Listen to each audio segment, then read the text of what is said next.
रामाय रामभद्राय रामचंद्राय वेदसे रघुनाथाय नाथाय श्री सीताय पते नमः।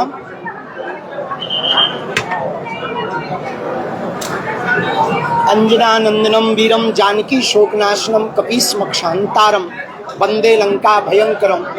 आई तुलजा भवानी की जय, छत्रपति वीर शिवाजी महाराज की जय, छत्रपति वीर संभाजी महाराज की जय, बागेश्वर धाम की जय, जय श्री राम, भारत माता की जय, हिंदू राष्ट्र की जय। हमको बहुत प्रसन्नता है, लगभग 2 वर्ष बाद उसी भूमि पर आने का सौभाग्य मिला जहां 2 वर्ष पहले आए थे, और इस साल भी उसी जगह कथा कहने का सौभाग्य मिला जहां पिछली बार कही थी। इस बार पहले ही हम बता दें 5 दिन की ही कथा है और अभूतपूर्व तरीके से यहाँ कथा श्री राम कथा का आयोजन है। आज 26 तारीख से 5 बजे के बाद, क्योंकि धूप और गर्मी बहुत ज़्यादा है, तो इसलिए सायं 5 बजे से प्रतिदिन 30 तारीख तक यहाँ पर 5 दिवसीय राम कथा होगी। इस राम कथा के अंतर्गत लोगों को हनुमान जी से जोड़ने के लिए, हिंदुत्व के लिए जागृत करने के लिए हम इस कथा में समस्त हिंदू और सनातनियों को आवाहन करेंगे। एक विषय बहुत गंभीर है पूरे देश भर में, वो है लव जिहाद का। लगातार लव जिहाद के मुद्दे बढ़ते जा रहे। हमारे मध्य प्रदेश में भी लगभग 280 से ज्यादा मुकदमे 1 वर्ष में दायर हुए, जो बड़ा चिंतनीय विषय है, स्लो पॉइजन है, इसको नकारा नहीं जा सकता। निश्चित रूप से महाराष्ट्र में भी वो पैर पसार रहा, मुंबई हो, नागपुर हो, यहाँ भी वो अनेक रूपों में हमारी बहन बेटियों को लव जिहाद के लोग टारगेट कर रहे हैं। प्रेम करना गलत नहीं है, लेकिन प्रेम के चक्कर में अपनी अस्मिता, अपने संस्कार और संस्कृति का हनन करवाना सबसे बड़ा अपराध है। धर्म विरोधी ताकतें नाम बदलकर, भेष बदलकर लगातार लव जिहाद के पीछे पड़ी हैं। इसके लिए हम इस कथा में विशेष रूप से सनातनीय बेटियों को जागृत करेंगे कि बेटियों, तू दुर्गा बन, तू काली बन, पर कभी ना बुर्के वाली बन। हमारी यही प्रार्थना है कि तुम कुछ भी बनना, पर बेटी कभी तुम बुर्के वाली मत बनना। इसी के लिए हम निरंतर प्रयत्न कर रहे हैं और महाराष्ट्र की सरकार, हमारे अति प्रिय यहाँ के यशस्वी माननीय मुख्यमंत्री, जो बहुत ही सनातन के लिए कार्य करते हैं, निश्चित रूप से इस पर गौर करेंगे और कर ही रहे। मध्य प्रदेश सरकार ने बड़ा कठोर कानून लाए हैं। मध्य प्रदेश सरकार, हम चाहते हैं पूरे देश में लव जिहाद के खिलाफ कठोर कानून बने, और बेटियों से प्रार्थना है जगह जगह एकजुटता करके लव जिहाद कैसे वो करा रहे उस पर विचार करें, और भूल से भी आईडी, इंस्टाग्राम, सोशल मीडिया पर वो अच्छी शक्ल दिखाकर, अच्छे कैमरा से फोटो खिंचवाकर, फिल्टर लगाकर, मीठी मीठी बातें बताकर तुम्हें अपनी बातों में फंसाएंगे। हमारी हिंदू बेटियों से प्रार्थना है, इस कथा का यही उद्देश्य है, लव जिहाद मुक्त भारत हो, लव जिहाद मुक्त महाराष्ट्र हो, लव जिहाद मुक्त नागपुर हो। इसी के लिए यह 5 दिवसीय कथा रखी गई है। आप सभी पत्रकारों का स्वागत है। एक विषय आपके बोलने के पहले हम स्वविवेक से शुरू और करना चाहें। हमारा आना परसों हुआ। परसों राष्ट्रीय स्वयंसेवक संघ के एक कार्यक्रम में भारत दुर्गा माता मंदिर में भूमि पूजन में हमें जाने का सौभाग्य मिला। कल से सोशल मीडिया पर कुछ लोगों ने हमारे वक्तव्य को अलग तरीके से प्रस्तुत किया, जिनको पढ़कर हम, जिनको जानकर हम, जिस भूमि पर आकर, जिनके स्वराज्य गठन की स्थापना को पढ़कर हमने हिंदू राष्ट्र का संकल्प लिया, हमें दोषारोपित किया गया कि हमने उनकी अवमानना की। इस बात को लेकर के हमारे मन में बहुत दुख है, बहुत हमारे मन में खेद है कि जिनको पढ़कर हमने हिंदवी स्वराज्य की स्थापना को पढ़कर हिंदू राष्ट्र का संकल्प लिया, हम उनकी अवमानना तो दूर की बात है, स्वप्न में भी कोई निंदा करे तो हम सुन भी नहीं सकते। और हम तो क्या, इस देश का प्रत्येक सनातनी यदि आज जीवित है, जिंदा है, हिंदुत्व के लिए यदि वो सजग है, तो सबसे बड़ा श्रेय छत्रपति वीर शिवाजी महाराज का। और हमें इस बात का दुख है कि जो छत्रपति वीर शिवाजी को मानते हैं, चाहे वो संभाजी विग्रट के लोग हों अथवा फिर मराठा साम्राज्य में परंपरा में अपने जीवन को जीने वाले मराठा हों, वो हमारे ही लोग हैं। हम भी छत्रपति शिवाजी को मानते और वो भी उनको ही मानते, और हम लोग आपस में खींचातानी करेंगे तो दूसरे लोगों को मौका मिलेगा। हमारा 1% भी इस प्रकार का कोई मत नहीं था, ऐसा कोई विचार नहीं था कि हम छत्रपति, हमने गुरु महिमा के प्रति कितने वो समर्पित थे, उस वक्तव्य को हमने गुरु महिमा के प्रति गाया था कि गुरुओं के प्रति हमारे देश के राजा, हमारे देश के हिंदू हृदय सम्राट, हिंदुओं के सिरमौर, हिंदुओं के चक्रधर सम्राट छत्रपति वीर शिवाजी महाराज संतों को, मठों को, महंतों को, आई तुलजा भवानी को कितना मानते थे। उस भाव को कहने का तरीका हमारी अपनी भाषा में था, जिसको कुछ लोगों ने अनर्थ करके गलत प्रस्तुत किया। किसी को उससे ठेस पहुंचा हो तो हम उसके लिए हृदय से क्षमा प्रार्थी भी हैं, पर हम ये भी कहेंगे कि हमारी बात को अनर्गल प्रस्तुत ना किया जाए, क्योंकि हम जीते भी शिवाजी के, छत्रपति शिवाजी के लिए हैं, मरते भी उनके लिए हैं, हमारा जीवन भी उनके स्वराज्य की स्थापना के लिए, और हम हिंदू राष्ट्र की कल्पना या विचारधारा हमने जो ली है वो उनसे ही ली है, तो हम भला स्वप्न में उनकी कैसे अवमानना कर सकते। तीसरी बात, एक और विषय बहुत लोग चला रहे, आप इसके पहले खुजली करें, हम ही उत्तर दे दें। 4 बच्चों के बयान पर तो आप कहेंगे कि आपके तो बच्चे हैं नहीं है, उसको हम पहले ही जवाब दे दें कि आगे चल के हम भी गृहस्थ होंगे, और भगवान ने जितने चाहा ज्यादा से ज्यादा भारतीय हिंदुओं की जनसंख्या बढ़ाने में हम भी योगदान देंगे। दूसरी बात, चौथा 4 बच्चे पैदा करो, 1 बच्चे स्वयंसेवक, राष्ट्रीय स्वयंसेवक संघ को समर्पित करो। इसके पीछे का उद्देश्य ये है, राष्ट्रवादी बनाओ। चाहे वो आप राष्ट्रीय स्वयंसेवक संघ को समर्पित करो, चाहे देश की आर्मी को समर्पित करो, अथवा कलेक्टर बनाओ, मास्टर बनाओ, पर उसको विचारधारा कट्टर सनातनी रखो, राष्ट्रीय स्वयंसेवक संघ की तरह, ताकि वो जहां भी रहे वो वहां भगवा ध्वज लहराता रहे और हिंदुत्व का प्रचार प्रसार करता रहे। इसके बाद शेष हमारी सभी मीडिया से प्रार्थना है कि हमारे जो बयान पर अनर्गल लोग प्रस्तुतियां और टिप्पणियां कर रहे हैं, उन तक हमारी बात को जरूर पहुंचा दें कि हमारा भाव क्या था, हमारे स्वभाव में क्या है। साधु कभी किसी की निंदा नहीं कर सकता, और फिर छत्रपति वीर शिवाजी की निंदा करके भला भारत में कोई रह सकता है क्या?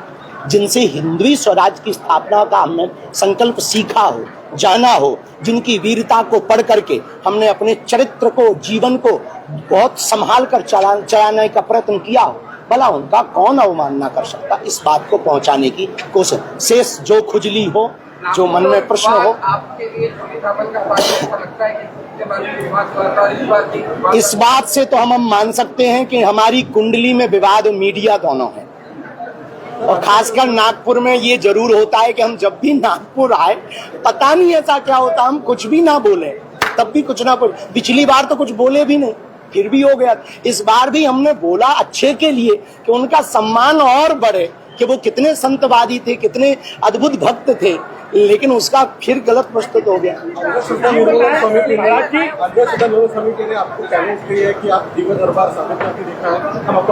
देखिए, हमें किसी से प्रमाण की आवश्यकता नहीं, सब लोग अपना अपना करते हैं। हमारा दरबार किसी भी अंधश्रद्धा को बढ़ाने के लिए नहीं है, अपितु चमत्कारों के चक्कर में हो रहे धर्मांतरण को रोकने के लिए है, और हम केवल हनुमान जी से प्रार्थना करते हैं।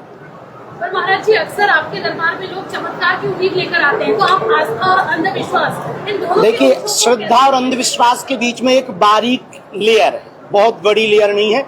जानकर भरोसा करना श्रद्धा है, और बिना जाने भरोसा करना अंधश्रद्धा है। तो हम कभी भी ये नहीं कहते कि आप हमारी पूजा करो, हम कभी भी ये नहीं कहते कि आप हम पर भरोसा करो। हमारे हर दरबार में, हर कथा में एक सेंटेंस है कि हम तुम्हें अपने से जोड़ने के लिए नहीं बुलाए, बालाजी हनुमान जी से जोड़ने के लिए बुलाए। और हमें नहीं लगता कि हनुमान जी की भक्ति कराना, पूजा कराना अंधविश्वास है। यदि हनुमान जी की भक्ति कराना, हनुमान चालीसा पढ़ाना, हनुमान मंदिर के दर्शन कराने की प्रेरणा देना अंधविश्वास है, तो इस देश में जितने मजहब हैं वो सब अंधविश्वास है। ऐसा देखा जा रहा है कि जो 2 दिन पूर्व आपने भक्त विद्या शिवाजी को लेके जगह जगह प्रदर्शन हो रहे हैं, आपको माफी मांगने की बात की, हमने मांग ली ना। तो क्या लग रहा है, कोई भ्रमित कर रहा है क्या? कुछ लोग ऐसे हैं जो लगातार सनातन और संत विरोधी हैं, उनका टारगेट हमेशा से संतों को और महंतों को नीचा दिखाना ही रहा। कहीं ना कहीं कुछ साजिशें इसमें भी हुई, क्योंकि जो बयान सुनेगा हमारा पूरा, हमें नहीं लगता उस बयान के भावार्थ पे जाने के बाद वो हमको गलत ठहराए, क्योंकि हमने कोई भी ऐसी बात नहीं कही। हमने उनका सम्मान बढ़ाने के लिए बात की, फिर भी हमने उस पर खेद व्यक्त किया, क्षमा याचना की। दूसरी बात, कुछ ताकतें हैं पूरे देश में जो लगातार हमारे हिंदू राष्ट्र और धर्मांतरण को रोकने के प्रयत्न को बार बार हमारे रथ को रोकना चाहते हैं। पर वो कितनी भी कोशिशें कर लें, कितनी भी साजिशें कर लें, कितना भी लोगों को भड़का लें, इस देश का प्रत्येक हिंदू के साथ हम हैं।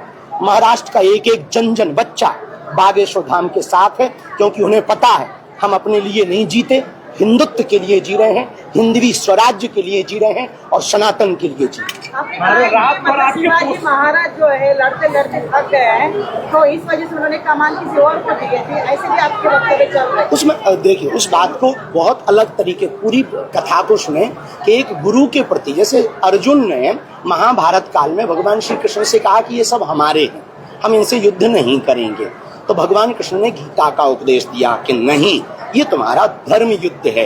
तो हमने किसी महापुरुष के मुंह से ऐसा सुना, संतों से ऐसा सुना कि छत्रपति वीर शिवाजी महाराज संतों के प्रति बड़े समर्पित थे और अपने गुरु के प्रति बड़े समर्पित थे। तो अपने गुरु से कहा कि अब आप हमें आज्ञा दें कि आगे क्या करें, बहुत जीवन में इतनी यात्रा की। तो उनके गुरु ने प्रेम पूर्वक कहा कि हम आपके गुरु हैं, आप शिष्य हैं, तो ये अपना साम्राज्य मानकर नहीं, हमारा साम्राज्य मानकर, श्रीमंत का साम्राज्य मान करके राज्य करो।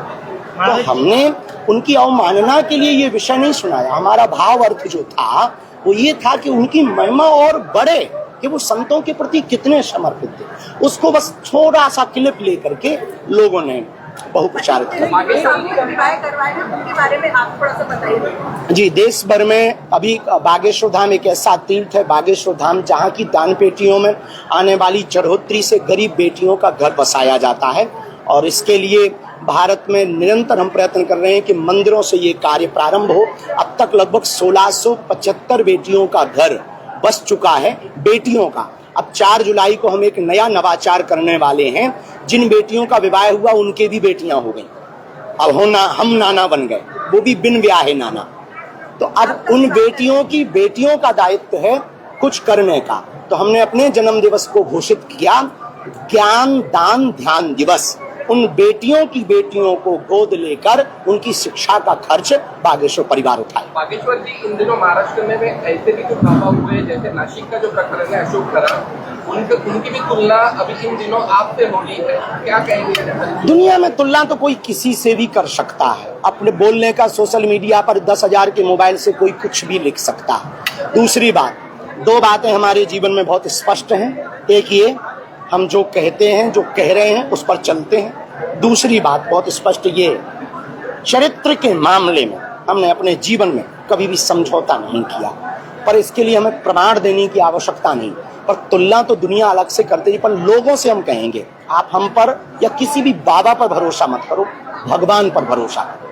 जिस प्रकार से आप जो पर्चियां निकालते हैं, उस पर्ची पर भी काफी लोगों का भी मतलब अंदाज है। आप कहते हैं कि भाई आपका ये नाम है, आपका वो नाम है, आपका आप देख लेना 29 तारीख को आप आ जाना, कैसे होता है। तो इसके ऊपर में इसके ऊपर में भी शाम काफी मतलब ये सब चलते रहते, अपनी पूरे देश भर में चलते रहते हैं ये विषय कहने का। महाराज जी हाँ, महाराष्ट्र संतों की भूमि है और अगले वर्ष 2027 में आपके बगल उत्तर प्रदेश में चुनाव आ रहे हैं और वहाँ संतों का बखेड़ा अक्सर लगा रहता है।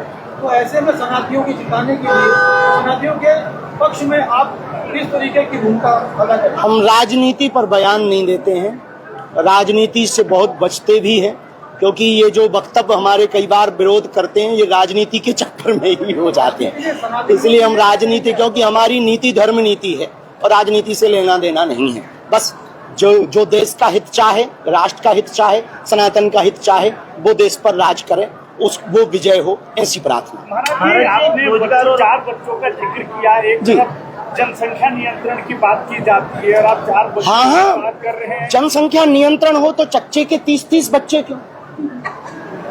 जनसंख्या नियंत्रण हो तो सबके लिए बराबर हो। अब चच्चे के 30 बच्चे हैं और हिंदुओं के 4 की हमने बात क्या कह दी, अभी तो भाई नहीं होंगे कई लोगों के, कल ही तो बात कही, इतने जल्दी थोड़ी हो गए होंगे। हमने तो कई बार लोगों को खुजली होने लगी है। तो हमें लगता है कि ये बहुत ही संकुचित मानसिकता है। हम जनसंख्या नियंत्रण कानून का समानता के साथ लागू के पक्षधर हैं कि सब पे लागू हो, तो हम पे लागू हो तो दूसरे मजहबियों पे भी लागू। अब ऐसा नहीं होगा कि हाँ बच्चे 2 ही अच्छे, तो हिंदू बेचारे 2 ही बच्चे कर रहे हैं और उनके 30 बच्चे हो रहे हैं। इसके पक्ष में हम नहीं हैं। आपके पोस्टर आपको लग रहे हैं सुबह निकल जा रहे हैं नागपुर में? पता नहीं, भगवान की बड़ी कृपा है, किसी को आवश्यकता है तो ले जाने। नागपुर के लोग बोलते हैं कि नागपुर आपके लिए मतलब नागपुर में आप जब आते हैं और कुछ न कुछ हो जाता है, पता नहीं क्यों। अब इस बार नहीं होगा, अब अभी हो गया, अब नहीं होगा। एक और एक सवाल था, शिक्षा, रोजगार और जो महंगाई हो रही है उसके लिए आप क्या बोलना चाहते हैं? देखिए, देश की प्रगति और देश की समृद्धि धर्म भर के नाम से नहीं होगी। धर्म एक व्यवस्था है, जीवन जीने की शैली है। देश की प्रगति होगी अर्थ से, देश की प्रगति होगी अर्थ की आवश्यकताओं से, देश की प्रगति होगी विकास से, देश की प्रगति होगी शिक्षा स्वास्थ्य मुक्त हो और दारू और ये जो मदिरा आदि व्यसन की चीजें हैं ये अति कठिन हो, तो देश की प्रगति होगी। नागेश्वर जी, ये भी कहा जाता है कि जैसे कि अंधश्रद्धा निर्मूलन आदि ने ये भी कहा है कि जैसे युद्ध हुआ, आप उन्हीं भर का काय को लेके आई होगा कछु उनसे कागज वागज। युद्ध हुआ है उसे इन्होंने क्यों नहीं रोका यदि बागेश्वर धाम में? भगवान कृष्ण को भी तो पता था कि महाभारत होनी है, पर रोक तो वो भी नहीं पाए। हम तो भगवान भी नहीं। तो पता होना और रोकने में दोनों में अंतर है, क्योंकि हम ईश्वर नहीं है ना, हम तो इंसान ही है आपकी तरह। बस अंतर इतना है, आप कैमरे के पीछे बैठी, हम कैमरे के सामने बैठे। महाराज जी, आपने 4 बच्चों का, महाराज जी इससे 4 बच्चों का जिक्र किया, आपको कहा आपने गिरफ्त में जाने वाले, तो 4था बच्चा आपका संघ में जाएगा? देश हित के लिए जाएगा, बिल्कुल। हमारे तो भगवान ने चाहे यदि 4 होंगे तो 4 देश हित में जाएंगे, राष्ट्र के लिए। संघ का मतलब राष्ट्रीय विचारधारा, संघ का मतलब देश की आर्मी में जाना, सेना में जाना, थल सेना, जल सेना, वायु सेना। राष्ट्रीय विचारधारा का मतलब सनातन का प्रचार करना, संत स्वभाव में जीना, साधुता में जीना।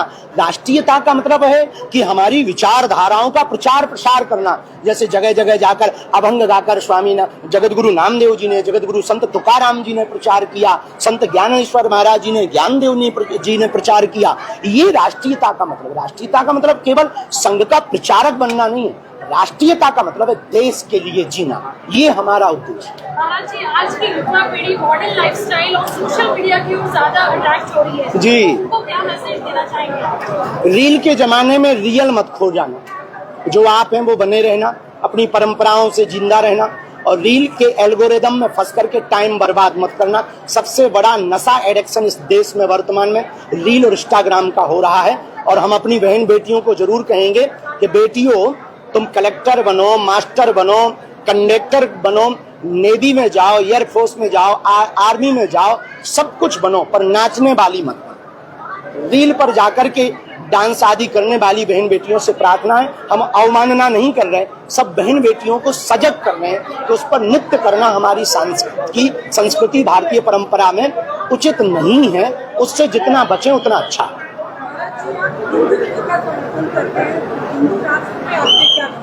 हिंदू राष्ट्र के लिए हमने लगभग 2 पद यात्राएं पूर्ण की, तीसरी रथ यात्रा निकालेंगे।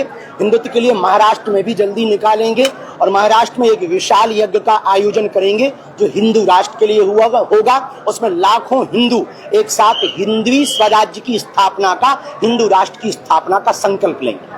लेकिन बंगाल में बाबरी मस्जिद बन रही है फिर से, ये इस पर हमने वहां जाकर भी कहा, यहाँ पर भी हम कहते हैं कि देश में किसी भी मजहब को अपने पूजा पाठ के स्थल बनाने में कोई रोक नहीं, लेकिन बाबर के नाम पर नहीं बन सकती।